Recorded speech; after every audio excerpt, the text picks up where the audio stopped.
Hello, ladies and gentlemen. My name's StepsBasic, and welcome back to the Comfy Cozy Community Show. And today is part 2 of the sub series of the art of debate. So today I wanted to talk. Oh, also bear in mind, remember, I am just a layperson. I'm using knowledge I've gathered throughout the years, as well as a little bit of light Googling to answer any of these things. But with that being said, this is the things that I have noticed and gathered throughout my time, and these are a few topics today. I picked 3 different bad debate techniques to talk about today. But first, we had a comment last week. Again, a longtime friend of the channel and personal friend of mine as well. Creeper King, a programmer, if you want to check out their channel, follow the links, as it were. Creeper King, in my opinion, I hate all kinds of devil's advocate arguments, since the person doesn't believe the point, so you can't convince them. Since it's not something they believe in, you can't change their mind, and therefore it's no longer a debate. Just you yelling at a brick wall. I personally like the quote, the devil doesn't need an advocate. A debate should favor the empirical evidence. You strengthen your point via evidence. If the evidence goes against your arguments, then you should research it further. Knowing both the set of evidence and supports and disproves your argument will always help. And yes, I wholeheartedly agree, and honestly do not blame you for not liking devil's advocates, because like I mentioned in my last one, it's often done in bad faith, not so much done as a legitimate argument, but rather a stalling tactic, or in another just way to just derail the debate. To be honest, though, a devil's advocate is less a matter of a debate thing and more just a tool you can use to look at something from a different angle. It can be used as a debate tactic, but honestly, it's better used as a tool for you to learn more about what you're talking about and what other people are saying about it. So, yes, I wholeheartedly agree that more often than not, it's used as a bad faith argument, and I can understand why you don't like it. So, today, the topics I have chosen are kind of tied to that. One of them is the bad faith argument, another is the poisoning of the well, and the third is the gish gallop. And these are all three really poor tactics and techniques that people use in debate. And I wanted to address all 3 of them at once to kind of, condense it all into one, so I can be like, because in my last video I put a C gish gallop at one point, because a devil's advocate can do stuff like that. They can throw out a whole bunch of just useless, we'll get to gish gallop in a bit, but then I said C such and such, and I didn't have a video to link to or to say, hey, see this. But now I'm going to have 3 really bad debate tactics that will come up a lot, and I'll be like, see such and such. So let's start first of all with bad faith. A bad faith argument is possibly the worst debate tactic. It's a stance that somebody will take. A bad faith argument is a stance that somebody will take that can be easily disproven or easily dismissed, but they will never let it go. And you'll see things like this happen in debates and arguments, whatnot, where the debater one will be like, hey, this is a thing, blah, blah, blah. They will state their stance, their tactic, their stance, their argument, etc. And the second debater will be like, well, that's just stupid, but of course, in better words, because don't do that. They'll be like, that's just dumb, because here's the science, here's the things that's proving you wrong. And then the person will often, you'll hear phrases like so, or that doesn't address the point, or that's off topic, or they'll just be like, you didn't say anything, or like, I just said that, I just disproved your thing, but that doesn't disprove anything, you just said words. And the bad faith arguer will just stick to that point, and they will stick to it and just drive you crazy, being like, as Creeper King pointed out, to the point where you're just talking to a brick wall. And the fact that it'll just stick to it, despite the fact that you already know that it's a fact that's been disproven, it's already a point that's been disproven, and they'll just stick to it, proves that they're arguing in bad faith. They don't want to actually learn anything. They don't want to actually have an actual debate. They just want you to get stuck on this one topic, which they're going to argue about until you're both blue in the face, and that's a bad tactic, a bad, excuse me, a bad faith argument, if you will. This can also be used in a way, it's kind of like using a straw man, but in a way to misrepresent your opponent. Like I was talking about, I referenced this when I was talking about devil's advocates. They will use a bad faith argument to misrepresent somebody or misrepresent their opponents, i.e. the "so you're saying" introducing topic that you're not actually saying. And it's a weak argument, and it's one that's disproven, and you're like, but why did you say this? It's like, I didn't say that, but you did. You clearly said that. You really believe this, but I really didn't. We can actually look back at the things that I've said, and you'll see that I never said that. And they'll be like, but you did say it. I heard you say it. You said it. And now you're just looping again in brick wall.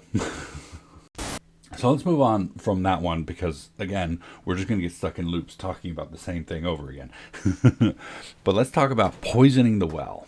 This is a pretty scummy technique. It's more used as an avoidance tactic than it is an actual debate tactic. And it can be used against both people and ideas. Although I'd say that it's probably weakest when used against ideas than it is when it's used against people.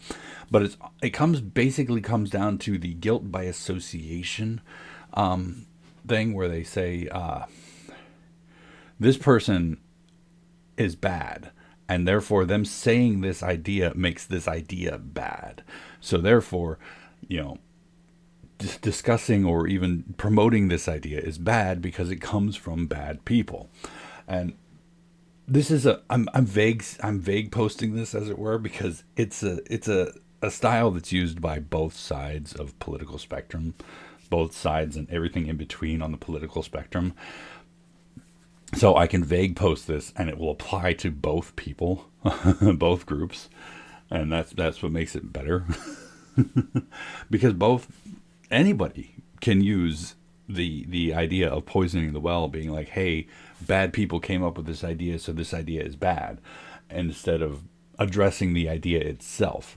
Or we can be like, this person that we have to debate is he's just scummy. We don't want to talk to the people like this. We don't want to sully our good name by associating ourselves with this person. Therefore, there's no reason to debate, because this person is obviously a bad person.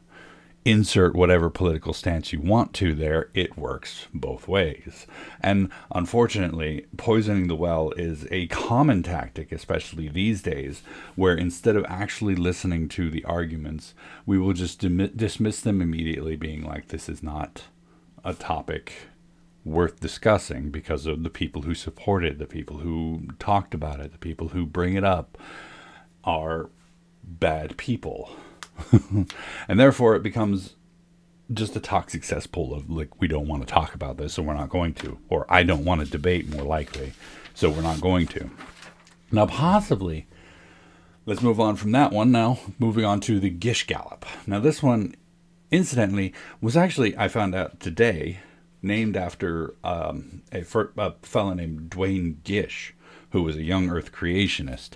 Now, this one is an interesting tactic, because it relies heavily on the strength in numbers, the shotgun argument, where the person just comes in, lays down a whole bunch of arguments, whole bunch of points. And I talked about this in the Devil's Advocate, and that's what led me to want to make this video, where they just lay down a whole bunch of different arguments. They don't care if the arguments are strong. They don't even care if the arguments are true.